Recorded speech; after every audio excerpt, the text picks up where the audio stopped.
Olá, professor! Olá, professora! O objetivo desse nosso vídeo é falarmos um pouquinho a respeito do conselhos de classe, estes pedagógicos ou deliberativos. No nosso Instituto Federal, o conselho de classe ele está regido pela resolução número 62 de 2018, né? Então, também conhecida como Organização Didática da Educação Básica, né? Que nós temos dentro do nosso instituto. Lá na seção 2, há uma seção, né? Essa seção 2, ela é específica tratando do nosso conselho de classe. E ela faz a diferenciação, né, entre a questão do conselho de classe pedagógico do conselho de classe deliberativo, né? Então, no artigo 42 é dito, né, a respeito dessas duas formalidades, né? A da forma consultiva, que é o conselho de classe pedagógico, e a deliberativa, que é o conselho de classe deliberativo. Bom, falando lá e o abrindo o artigo 42, né, ele vem com a descrição da composição desses conselhos. Então, no conselho de classe, no seu parágrafo primeiro, né, o conselho de classe pedagógico deve contar com a participação de todos os docentes que está atuando na turma, do coordenador do curso, do pedagógico ou TAI, né, ou algum setor equivalente, do representante de turma, né, e dos pais ou responsáveis. A questão do representante de turma ou dos pais ou responsáveis é de forma facultativa. No entanto, cabe na convocação para a participação do conselho pedagógico, né, o envio dessa convocação a esses membros. Então, eles participam, eles podem participar, eles podem ouvir, né, dentro da questão dessa primeira discussão, enxergar o que, de certa forma, os docentes ou a equipe sociopedagógica tem a falar em respeito da turma, né? E aí, a partir do momento que a gente passa a realizar essa atividade num caráter individual, da análise individual de cada aluno, né, conforme o parágrafo 4º, né, desse nosso artigo, ele fala que essas discussões não devem haver a presença dos representantes dos pais dos alunos, né? Então, a gente tem que solicitar que os mesmos não façam parte do mesmo, né? Por que disso? Para garantir a descrição necessária à vida acadêmica do discente, ok? Bom, no artigo 43, o Conselho de Classe Pedagógico tem como objetivo, dentre outros, né, o acompanhamento do processo de ensino e de aprendizagem, mediante um diálogo, né, e a participação de todos os seus membros na verificação do perfil da turma, na detecção do progresso e das dificuldades e na proposição de encaminhamentos pertinentes.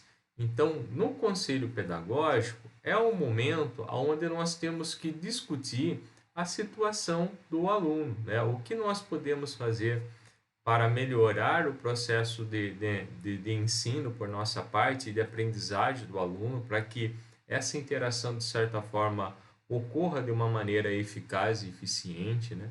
Então, é o momento de se discutir, de se olhar, de se pensar estratégias para que possibilite, né, flexibilizar ou melhor, facilitar esse processo de ensino-aprendizagem.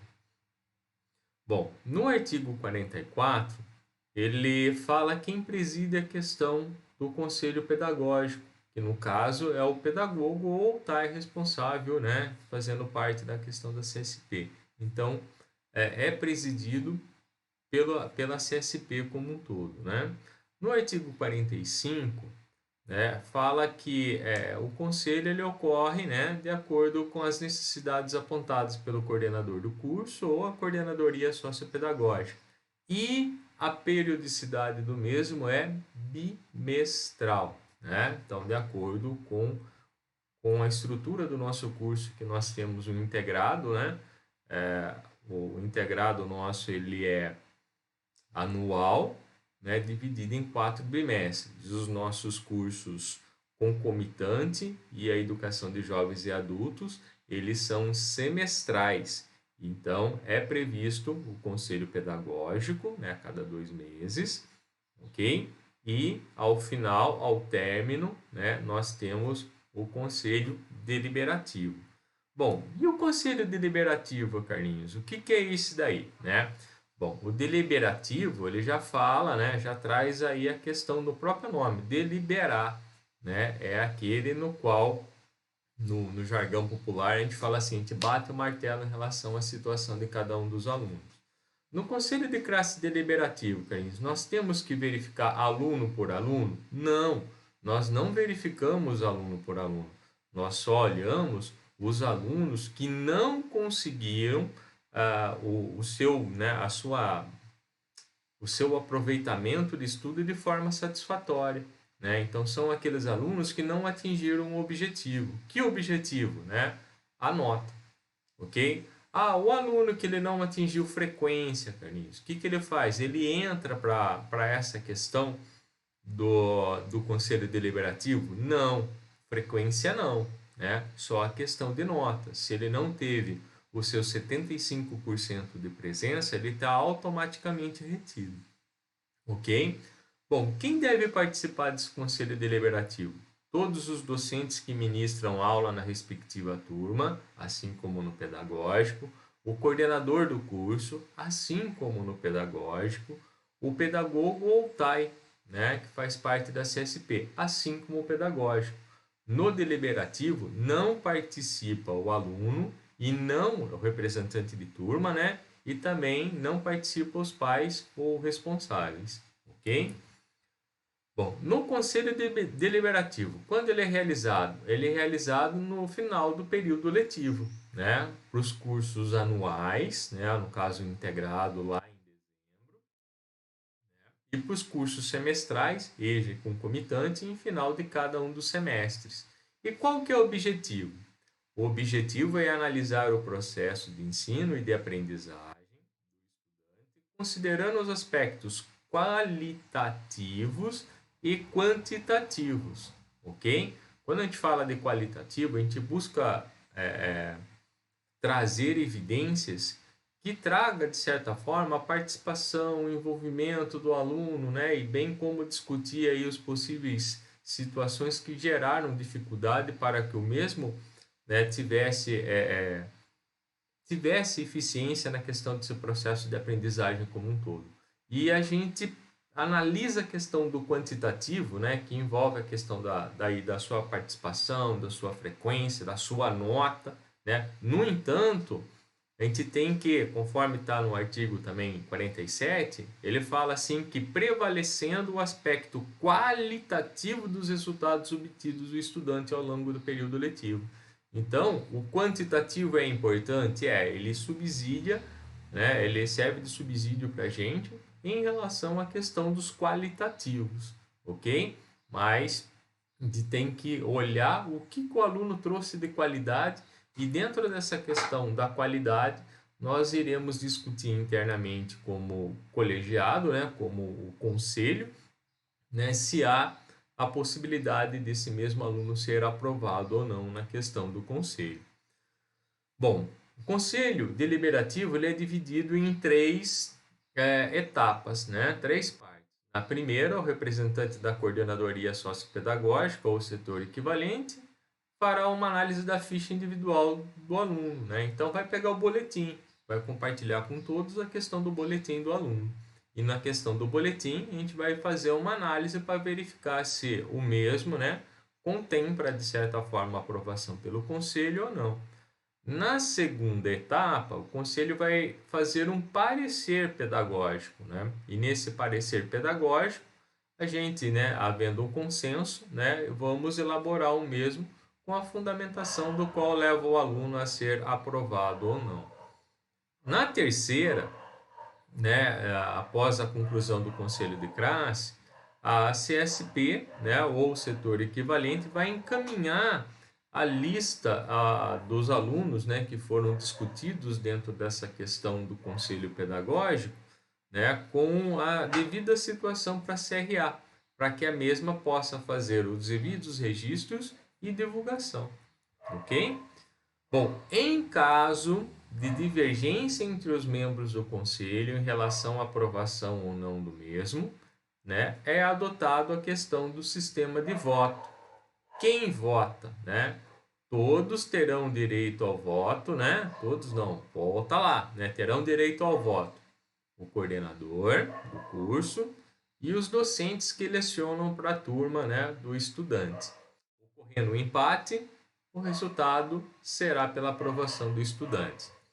Bom, diante disso, né, falando um pouquinho da questão da diferença entre o conselho de classe pedagógico e do conselho de classe deliberativo, nós conseguimos enxergar que há uma enorme diferença entre os mesmos. Embora traga o mesmo nome, né, conselho de classe, mas são situações diferentes, né? Um é consultivo, que é o pedagógico, né, e o outro, né, é a questão do qual você delibera, né, que é o deliberativo, no qual você verifica a situação e dá o seu parecer como positivo ou negativo para tal.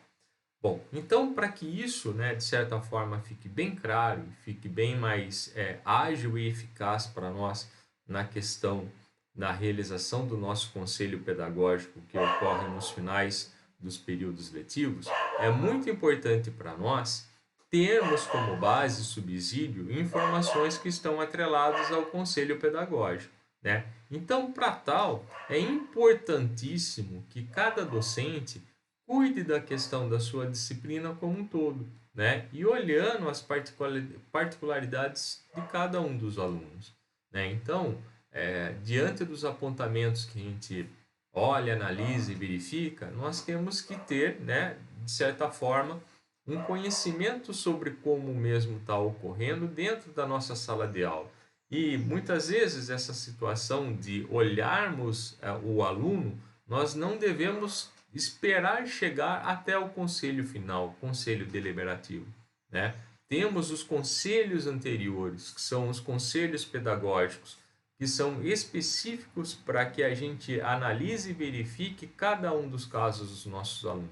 Então, por isso que a gente traz algumas situações que são muito importantes antes de nós chegarmos para os conselhos, né, principalmente no deliberativo, né, que é o registro das ETEPs, né? Então, toda vez que a gente registra uma ETEP, nós estamos, de certa forma, indicando uma necessidade que nós encontramos, né, ou uma lacuna que nós encontramos no processo de ensino-aprendizagem com determinado aluno. E isso daí nos leva a um alerta junto à CRA, né, a CSP, para que a mesma, de certa forma, possa, de certa atender e verificar e dar um feedback para depois o professor acompanhar como que é a situação, o que está ocorrendo de certo fato com esse nosso aluno, né? Outra situação é o registro e a realização das recuperações paralelas, né? Então, nós temos instituído isso dentro do Instituto Federal, nós tratamos a recuperação paralela de uma forma ativa e precisa dentro do nosso campus, e isso daí ele tem que ser, de certa forma, registrado, né, e realizado conforme é previsto nas nossas legislações. Bom, a questão do diário atualizado. Então, a gente manter os nossos diários registrados, né, com os registros atualizados, tudo certinho, com os lançamentos, né, das nossas aulas, com as presenças, né, dos nossos alunos. Isso daí é importantíssimo para todos, né? Pois, com base do que está lançado no diário, é que fomenta a realização ou a consulta, né, pela CSP para realização e verificação junto às ETEPs, né? Então, quando nós temos um questionamento de um pai, né, um responsável sobre a frequência, sobre a ação do seu filho, com base nas informações que são registradas no diário, é que nós vamos buscar, né, trazer essa discussão, né, ou orientação junto aos pais. Por isso é importantíssimo mantermos os nossos diários atualizados de forma correta. Bom, também nós temos que trazer a questão dos lançamentos e os fechamentos das notas conforme é previsto em nosso calendário acadêmico, né? Então, quando nós pedimos, né, para que o fechamento do diário seja realizado até um determinado dia, uma determinada hora, né, é porque outros setores ou outros agentes internos dentro do Instituto Federal, né, do nosso campus, necessitam dessa informação para que subside, né, as discussões posteriores. Então, quando a gente fala assim, olha, pessoal, fechamento da nota até o dia tal, meio-dia, significa que após o meio-dia, outras pessoas, né, irão utilizar-se dessa informação para gerar, né, as informações necessárias para discussões em momentos posteriores. Então, essa situação do cumprir, né, essas situações mínimas é importantíssima para uma boa execução do nosso trabalho e principalmente em relação aos nossos conselhos. Certo? Precisando de qualquer informação, basta nos procurar. Abraços.